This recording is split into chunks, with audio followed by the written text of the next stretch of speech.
Hello, my love. Welcome back to the podcast. I wanted to come on and do a little bit of a channeled message, you can call it. Something that I'm really truly feeling.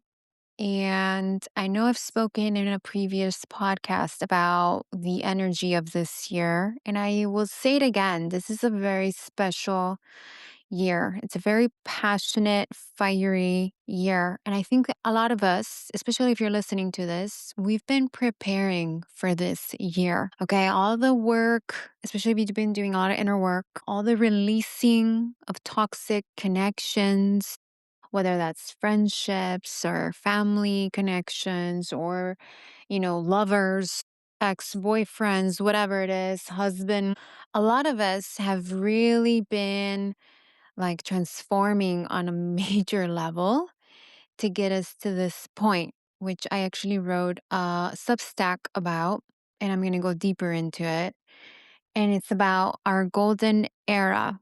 I call this the beginning of our golden era. And I've been seeing it so vividly, since my solar return back in November, how the sun is such a big theme this year. Again, fire element. It's a fire horse in Chinese astrology. And this year we have big eclipses on the Aquarius and Leo axis already. The Pisces and Virgo one are finishing off. And we have a big Leo eclipse in the summer. And we got the big planet Jupiter, the planet of abundance and wealth and prosperity and good luck, going into Leo. So again, the sun. There is just something very bright and illuminating about this year. And now, many of you obviously have seen the news, have been seeing what's going on social media, what's been uncovering.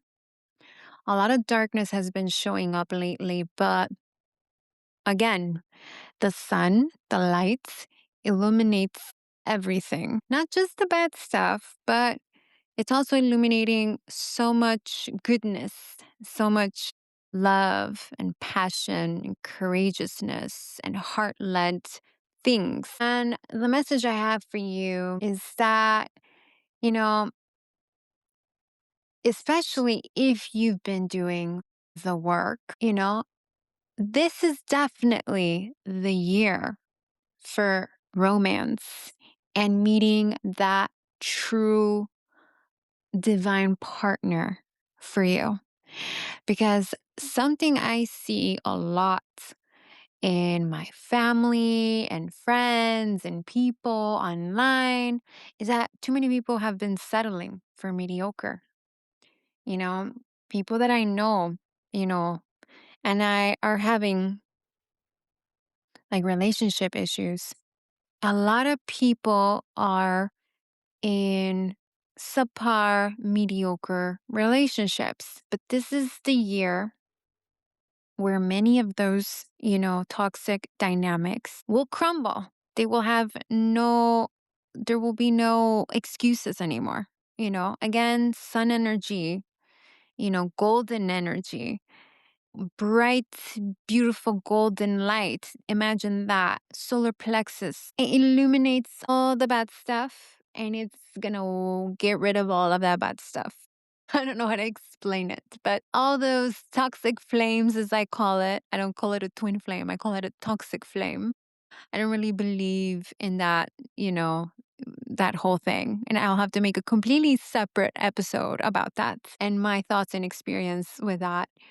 But, those toxic flames and those toxic marriages are all gonna go bye bye. Everything is gonna have to get released, whether you like it or not. Because some people are in marriages right now and they're refusing to let go.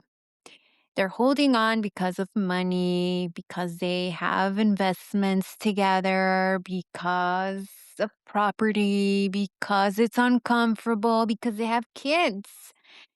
And you only have one life, baby. This one life. Okay, yeah, I believe in reincarnation. But this one that you have right now is the only one, You don't know what's going to happen in your next life. So enjoy this life right now and, savor it. every bit of it to the maximum. And do not stay in mediocre connections. If it's time to go, you'll know. Besides, I have this belief that when people refuse to let go, God steps in and he's like, okay, it's time to go. And God, the universe will move you, whether you like it or not. Had many experiences with this thing that I could talk about and give examples of how when I was refusing to let go, regardless, it didn't matter. God ejected me out of the country, out of the relationship, out of the school, out of whatever it was that I was doing that was not for me, for my highest good. And, it's like if you don't do it, it doesn't matter. God's going to do it. And I think this year is the year you truly do release all of those toxic connections, things. Really, it was serpent year last year, but I'm still channeling this information for whatever reason.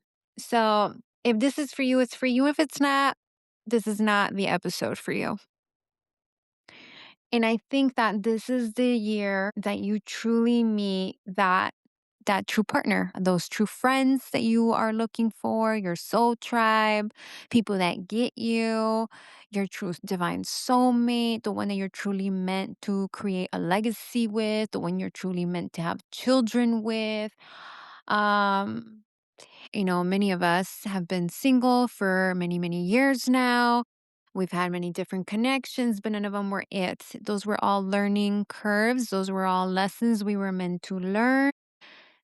And because we were meant to evolve, we were meant to change, and we were meant to see, those core wounds had to come up to the surface in order for us to really work on it, heal it. You don't heal it completely, but you work on it and you evolve and you transform into the version of you that can hold that frequency of that true divine partnership that you desire so much. Everything is energy, everything is frequency, right? And all of us come with core woundings and karma and lessons that our soul is meant to learn and evolve through. Some have it easy, some have it very difficult and very challenging.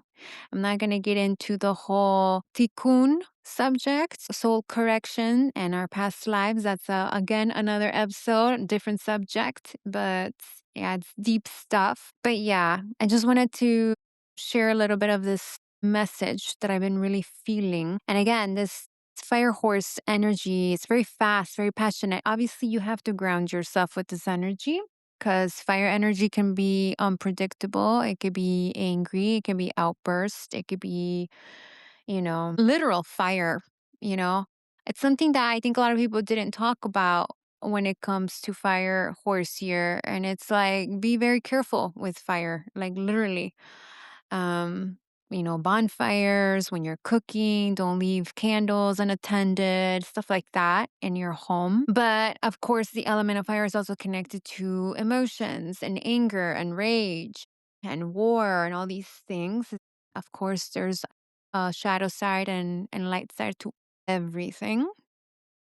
So this year's a very feisty year. But that fire element gives you that courage and that boldness to really take charge in the direction of your dreams, of passion, of love, of joy, of ecstasy, of bliss, of the things that turn you on, of something orgasmic. It's all coming this year. I bet you anything, whoever's listening, that one or more of your big soul dreams is becoming a reality, is coming true this year. I truly believe that. I'm really feeling that, or else I wouldn't be here telling you this. But anyway, I'm going to leave that message here and I'll definitely be back for more. I really want to start doing videos for YouTube, and I'm going to be writing also on my Substack. So if you want to follow me there at Mayra Piloni. And yeah, wishing you all the best this week because we're going into spring and Aries season. Again, fire elements. Anyway, un bacio e alla prossima.